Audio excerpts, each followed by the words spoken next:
Olá, irmãos. Em Mateus 24, Jesus fala aos discípulos o que aconteceria antes de sua vinda. E a partir do versículo 3, nós temos que Jesus estava sentado no Monte das Oliveiras e chegaram a ele os discípulos em particular, dizendo: Dize-nos, quando serão essas coisas e que sinal haverá da tua vinda e do fim do mundo?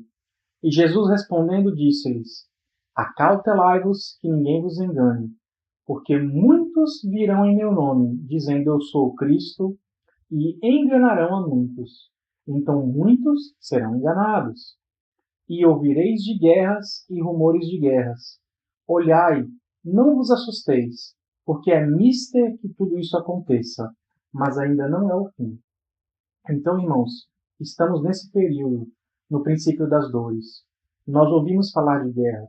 Ouvimos falar de guerra da Rússia com a Ucrânia, ouvimos falar de guerra de Israel com o Irã, ouvimos falar de guerras econômicas dos Estados Unidos impondo tarifas para a China e vice-versa, tarifas que são guerras econômicas. Então, guerras, rumores de guerras. E nós estamos nesse princípio das dores, em que os sinais começam a aparecer.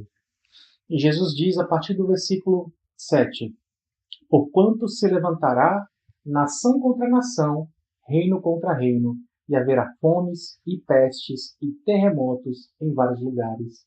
Isto já está acontecendo, nós já estamos nesse princípio das dores, conforme diz no versículo 8. Todas essas coisas são o princípio das dores. Então, irmãos, nós estamos no princípio das dores, em que acontecem terremotos, em que acontecem tsunamis, em que acontecem pandemias, em que acontecem guerras tarifárias econômicas, em que acontecem crises internacionais, em que acontecem guerras, Ucrânia com Rússia, Irã com Israel, Israel com Hamas, e vão acontecendo várias coisas que são propícias ao início das dores apenas. E Jesus diz a partir do versículo 9: Então vos hão de entregar para seres atormentados, e matar-vos-ão, e sereis odiados de todas as nações por causa do meu nome. Nesse tempo, muitos serão escandalizados, e trairão uns aos outros, e uns aos outros se odiarão. Nós ainda não chegamos nesse tempo, mas a palavra está dizendo, Jesus diz, que por causa de Jesus, vos hão de ser entregues para ser atormentados, que as pessoas, por seguir Jesus, serão perseguidas em todas as nações, e que as pessoas vão se trair, e por causa das perseguições, muitos vão abandonar a Jesus Cristo.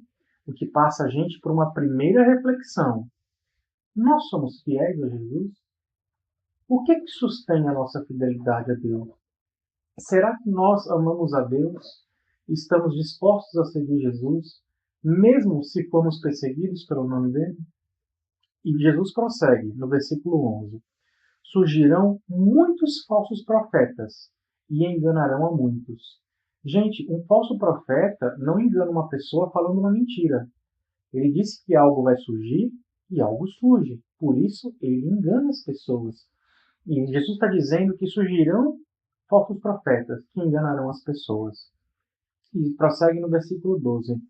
Por se multiplicar a iniquidade, a maldade, o amor de muitos se esfriará. Então, Jesus está dizendo que a maldade vai aumentar. Que nós ouviremos nas notícias maldades acontecendo, dissensões políticas, brigas políticas. As pessoas vendo a maldade acontecer e dizendo assim, viu? Não dá para confiar nas pessoas. E essa confiança vai sendo quebrada. E os corações vão sendo enrijecidos. As pessoas vão se endurecendo. E o amor vai se esfriando. E o amor das pessoas se esfria. E ele diz, no versículo 13, mas aquele que perseverar até o fim será salvo. Perseverar como? Com amor no coração. Ele diz que por causa da maldade o amor se esfriaria, mas aquele que perseverar até o fim será salvo. Então, uma outra reflexão. Nós precisamos persistir com amor no nosso coração. E como fazemos isso? Devemos buscar a Deus. Devemos pedir a Deus o Espírito Santo de Deus em nós, que é o selo da salvação do Pai.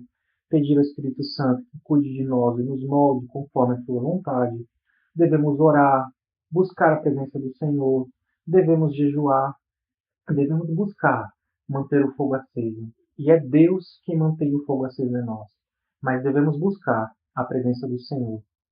E Jesus diz que perseverando com amor seremos salvos. E a partir do versículo 14, ele diz que o evangelho do reino será pregado em todo o mundo, em testemunho a todas as nações, e então virá o fim. E ele prossegue falando sobre fugas, falando sobre o abominável da desolação que aconteceu em Israel, mas ele diz a partir do versículo 25, eis que eu tenho avisado. 26, portanto, se vos disserem, eis que ele está no deserto, não saiam. Eis que ele está no interior da casa, não acreditem. Porque assim como o relâmpago sai do oriente e se mostra até o ocidente, assim será também a vinda do Filho do Homem. Então Jesus vai voltar como um relâmpago. E logo depois da aflição daqueles dias, o sol escurecerá, a lua não dará sua luz, as estrelas cairão do céu, e as potências do céu serão abaladas. Então aparecerá no céu o sinal do Filho do Homem, e todas as tribos da terra se lamentarão, e verão o Filho do Homem vindo sobre as nuvens do céu, com poder e grande glória. Ele enviará os seus anjos com rijo clamor de trombeta, os quais ajuntarão os seus escolhidos desde os quatro ventos, de uma outra extremidade dos céus. Aprendei, pois, a parábola da figueira. Quando os seus ramos se tornam tenros e brotam folhas, sabeis que está próximo o verão. A figueira é Israel. E as folhas estão tenras. Israel foi formado depois da Segunda Guerra de uma forma como nunca antes ouviu na história. Nunca antes ouvimos algo assim, de uma nação nascer de um dia para o outro. Isso aconteceu com Israel. Israel existe, estamos às portas da volta de Jesus. E ele, em verdade, vos digo que não passará esta geração sem que todas estas coisas aconteçam. O céu e a terra passarão, mas as minhas palavras não hão de passar. E aquele dia e hora ninguém sabe, nem os anjos do céu, mas unicamente meu Pai. E como foi nos dias de Noé, assim também será a vinda do Filho do Homem. Porquanto, assim como nos dias anteriores ao dilúvio, comiam, bebiam, casavam, davam-se em casamento, até o dia que Noé entrou na arca, e não perceberam, até que veio o dilúvio e levou a todos. Assim também será a vinda do Filho do Homem. Então, estando dois no campo, será levado um e deixado o outro. Estando duas moendo no moinho, será levada uma e deixada a outra. Vigiai, pois, porque não sabeis a hora que há de vir o vosso Senhor. Quem é, pois, o servo fiel e prudente, a quem o Senhor constituiu sobre os seus servos, para dar-lhes o sustento a seu tempo? Bem-aventurado aquele servo que o seu Senhor, quando vier, achar fazendo assim. Em verdade vos digo que o porá sobre todos os bens.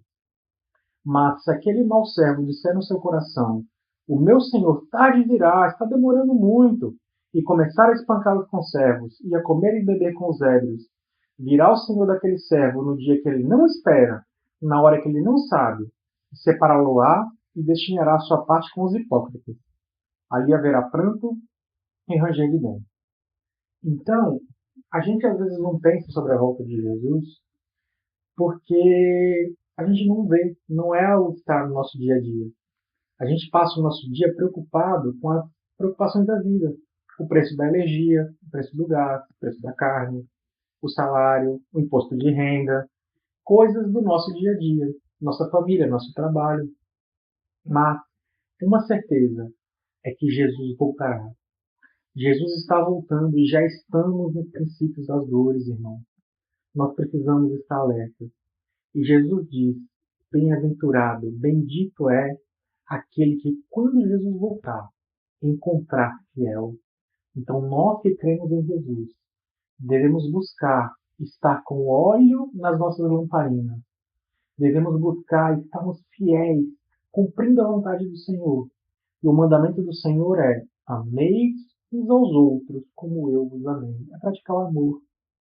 É praticar os frutos do Espírito, conforme Gálatas 5. Então devemos levar a sério esse aviso. Se amamos Jesus, devemos levar a sério o aviso dele. Irmãos, Jesus está voltando. E mesmo que não consigamos ver a volta dele, mesmo que morramos antes, no dia que morremos, não sabemos quando é, Jesus já voltou para nós. Então a volta de Jesus é iminente. Ele voltará, literalmente, fisicamente. E aguardamos ansiosamente esse dia. Nós que estamos fiéis.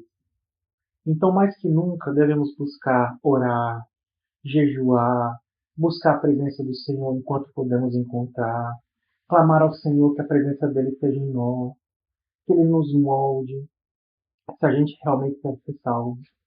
Mas a gente não devia seguir o Senhor só pela vontade de ser salvo.